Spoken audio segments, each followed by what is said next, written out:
अस्सलामुअलैकुम, मैं हूं फैसल तारड़।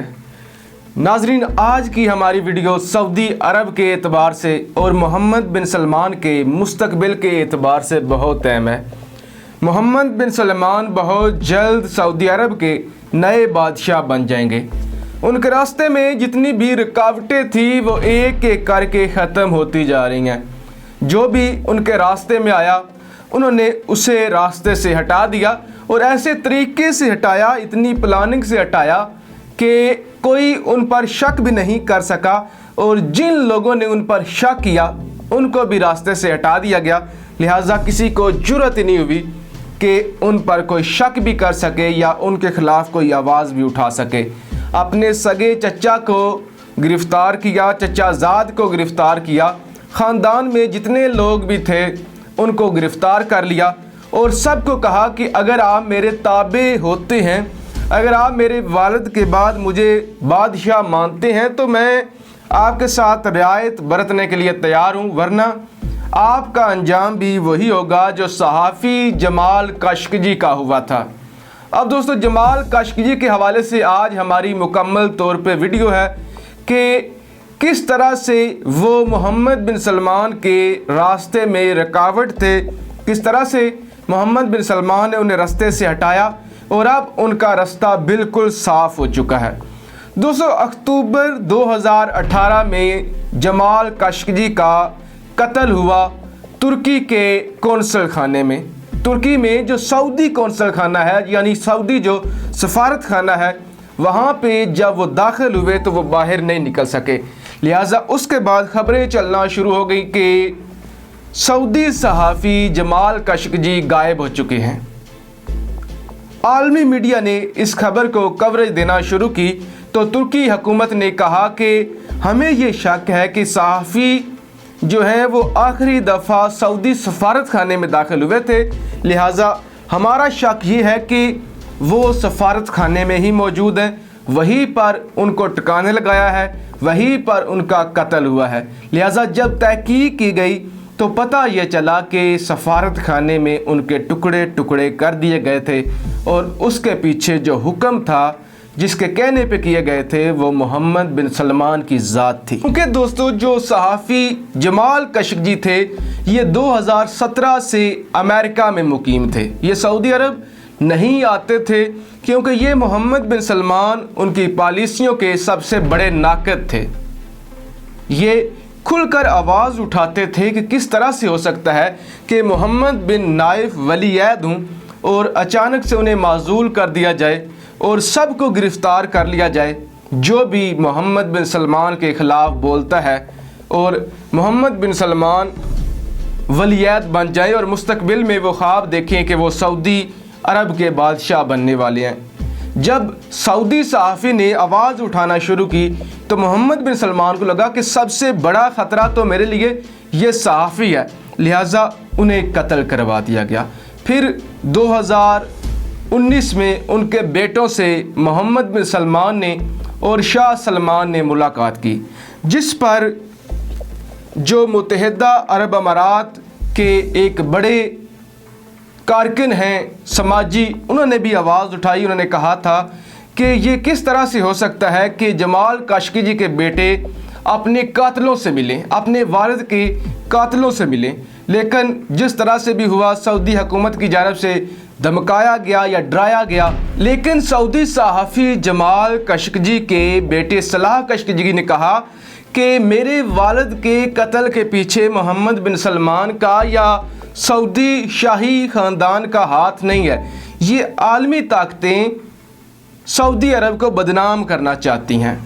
जब ट्रायल शुरू हुआ तो ट्रायल में पता ये चला कि इसके पीछे मोहम्मद बिन सलमान का हाथ है। लिहाजा फिर मुकदमे को दबाने की कोशिश की गई।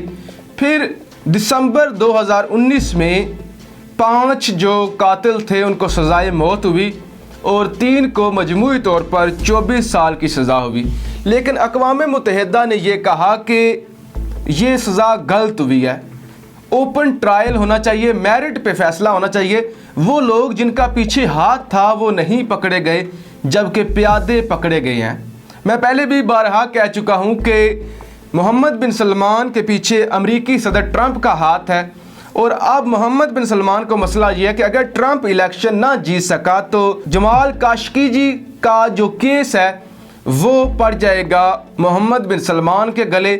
आलमी अदालत में ये केस चलेगा और मोहम्मद बिन सलमान को सज़ाए मौत भी हो सकती है, जो कि सऊदी अरब के नए बादशाह बनना चाहते हैं और बनना भी इसी साल चाहते हैं कि किसी तरह चाहे वो अपने वालिद को टिकाने लगाते हैं। उनका प्लान ये है कि वो G20 के इजलास से पहले सऊदी अरब के नए बादशाह बन जाएं।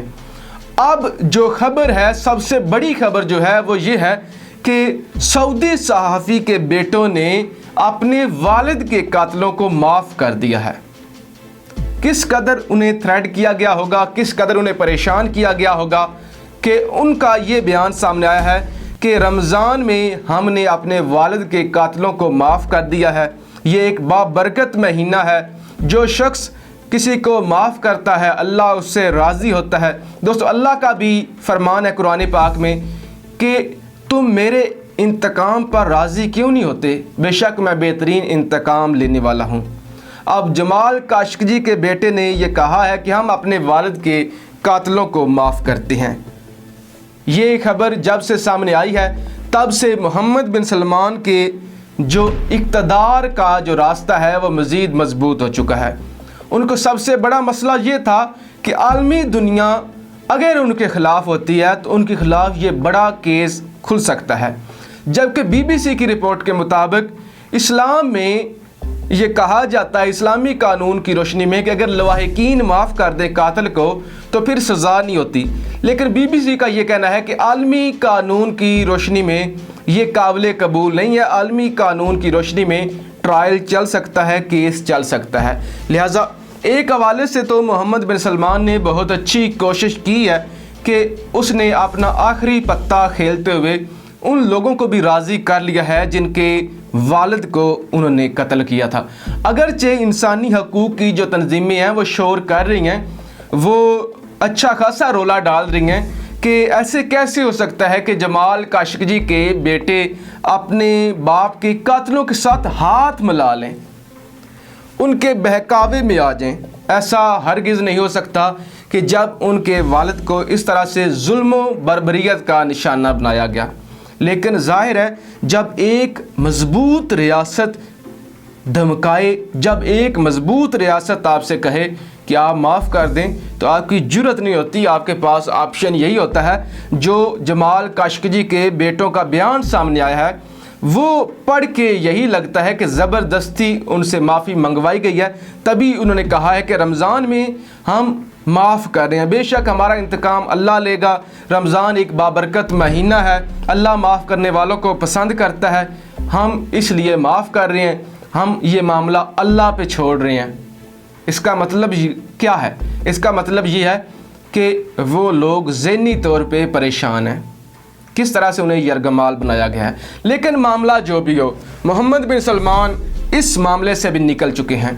पहले उनके चचा उनके रास्ते में आए, उन्होंने रास्ते से हटा दिया, बगावत हुई, बगावत को कुचल दिया, हर किस्म की साजिशों का मुकाबला किया।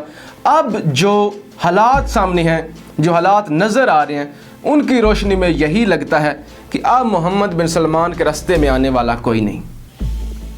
अब इक़्तिदार जो है उस पर गिरफ्त मोहम्मद बिन सलमान की मजबूत हो चुकी है।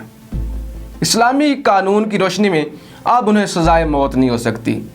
और जितने भी लोग आवाज़ उठाने वाले हैं, यहाँ मैं एक बात और आपके सामने रखना चाहता हूँ कि जब 12 अक्टूबर 2018 को 5 लोगों ने आवाज़ उठाई शाही महल में सऊदी अरब के कि जमाल काशकी किधर हैं, क्यों गायब हैं, क्यों कत्ल किया गया, तो उन 5 लोगों को भी गायब कर दिया गया था। लिहाजा मोहम्मद बिन सलमान किसी भी हद तक जा सकते हैं, वो इक़्तिदार पाने के लिए कुछ भी कर सकते हैं और अब उनकी इक़्तिदार पर गिरफ्त मजबूत हो चुकी है। लिहाजा हम ये दुआ करते हैं कि अल्लाह करे मुसलमानों में इत्तेहाद हो। वैसे तो सऊदी अरब इस वक्त मुकम्मल तौर पे अमेरिका की गोद में खेल रहा है। अल्लाह ही है, अल्लाह इनको हदायत दे, ये अमेरिकियों के चुंगल से निकल आएँ और मुसलमानों की ये तर्जमानी करें। ये एक अजीम मुल्क है, अजीम सरज़मीन है, अल्लाह करे यहाँ पे ईमानदार की आदत आए जो कि मुसलमानों की इस्लाह करे। पाकिस्तान जिंदाबाद।